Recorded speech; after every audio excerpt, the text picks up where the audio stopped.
Some people would call me a monster for all the things I've done. But what are monsters if not a necessary evil to combat the tyrannical gods who descend from the heavens to rule us with false promises of peace and tranquility? I met one of them. He calls himself Superman. My husband, Alexander, befriended him. Defended him when everyone else feared him. I wasn't so sure about it myself, but I trusted my husband, and in doing so, I trusted Superman. That trust, to say the least, was misplaced.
When the Kryptonian monster known as Doomsday wreaked havoc in Metropolis, Superman battled him to the death, and my husband was caught in the crossfire.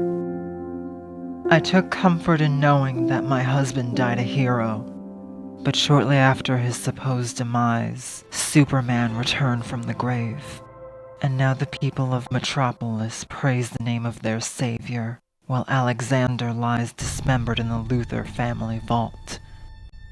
My husband died for nothing. It was then I realized something. If God is all-powerful, he cannot be all-good. And if he is all-good, he cannot be all-powerful. I knew there'd have to be some chinks in that seemingly impenetrable armor. And I was right. During my expedition to Addis Ababa, I came across something spectacular. Something alien. A meteorite with a pulsating green glow. Whatever it was made of, it didn't exist on the periodic table. I took it back to LexCorp to have it analyzed, and when my scientists exposed the radioactive xenomineral to Doomsday's corpse, the monster's cells began to decompose at an accelerated rate. I finally found it.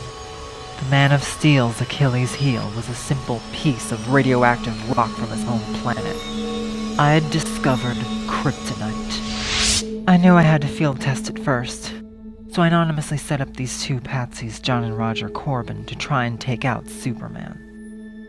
As I suspected, the small piece of rock I supplied them with wasn't enough, and Roger Corbin was killed, while his brother was kept alive via machines. It was then I had Dr. Emmett Vale rebuild John Corbin with a new cybernetic body, perpetually powered by a piece of kryptonite. Even with the rock as his power source, combined with his superhuman strength, Corbin, or Metallo as he was called, still couldn't get the job done. When David slew Goliath with a simple stone, he had God on his side.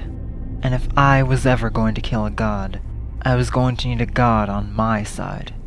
And I found one out there, in the dark, among the stars. Some have called him the devil incarnate, but his name is Darkseid, ruler of Apocalypse, and he too wants the Kryptonian dead. So we set a trap, and Superman took the bait. However, Darkseid's planet was destroyed unexpectedly. To hell without me!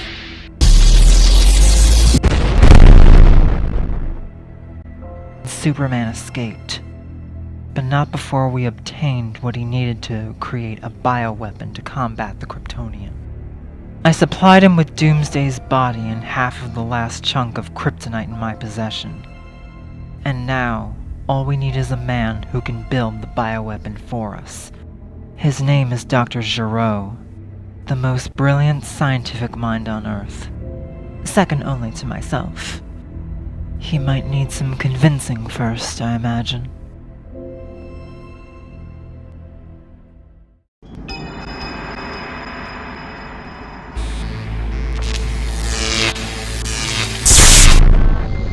Finally, I've managed to restore my own body, and I'm officially rid of 17 and 18. Now, it's time for me to resume my plans and eliminate Son Goku permanently. What? What are you doing in my lab? Dr. Gero, I presume? Who wants to know? Someone very interested in your work. I'm in dire need of a man with your talents. First, you bring it to my lab. Now, you expect me to help you? I don't know who you are, but I will not let you get away from my plans. My name is Lex Luthor, and I think after you've heard my proposal, you'll be quite eager to help me. Get out of my lab! I'm not leaving, Doctor. Not until you help me. Then die! Fight!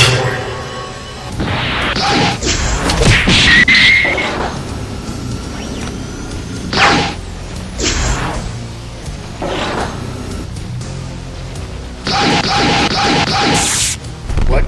How's this possible? My turn.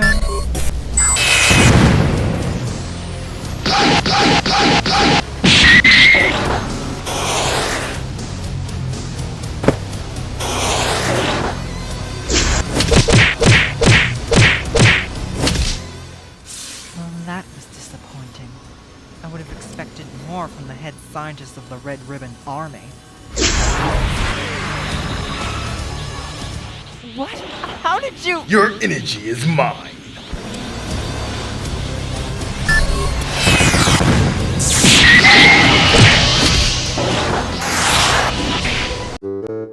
I wonder where Mrs. Luthor is. Jesus Christ, was that thunder?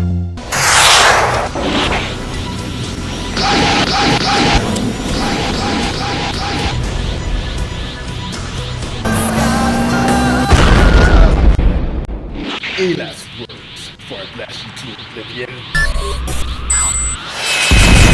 think I'm afraid of you, Gero?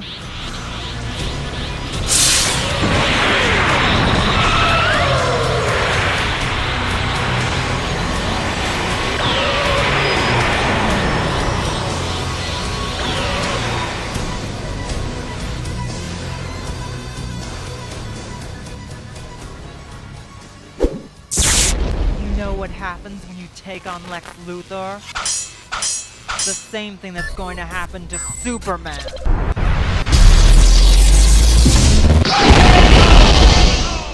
I can't move. Good. Maybe you'll listen. 'Cause I'm not here to destroy you, Doctor. I'm here to recruit you. You crazy bitch. Why would I willingly ever help you? Because, Doctor, if you want to see Son Goku dead, you'll cooperate. Alright, Luthor. You have my attention. But what's in it for you? What does someone like you need to gain from Son Goku's death? Call it mutually beneficial. I believe that both of our problems have the same solution. You want Son Goku dead, I want Superman dead. Together, neither one of them stands a chance. Interested? So, what's the plan? Now that we're officially on the same side, allow me to introduce my new friends. I'm sure you're quite familiar with one of them already.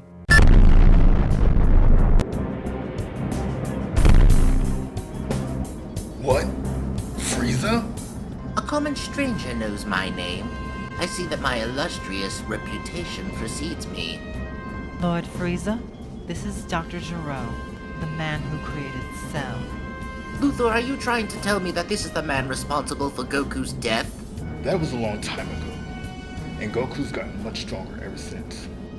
Even if we managed to recreate Cell, even he couldn't beat him. No, Doctor.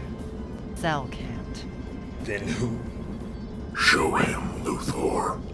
Come with me, Doctor. What is that?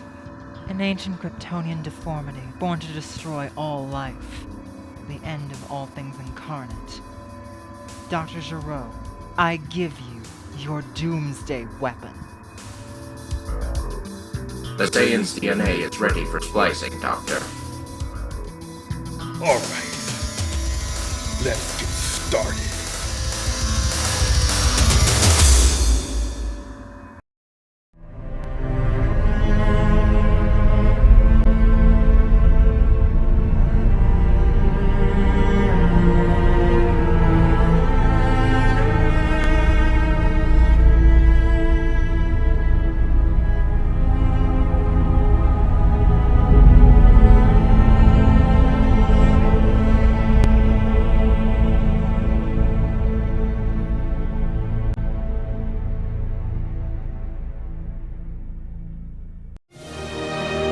This episode of Fantasy Freeform is brought to you by LexCorp. Let's build a better tomorrow, today.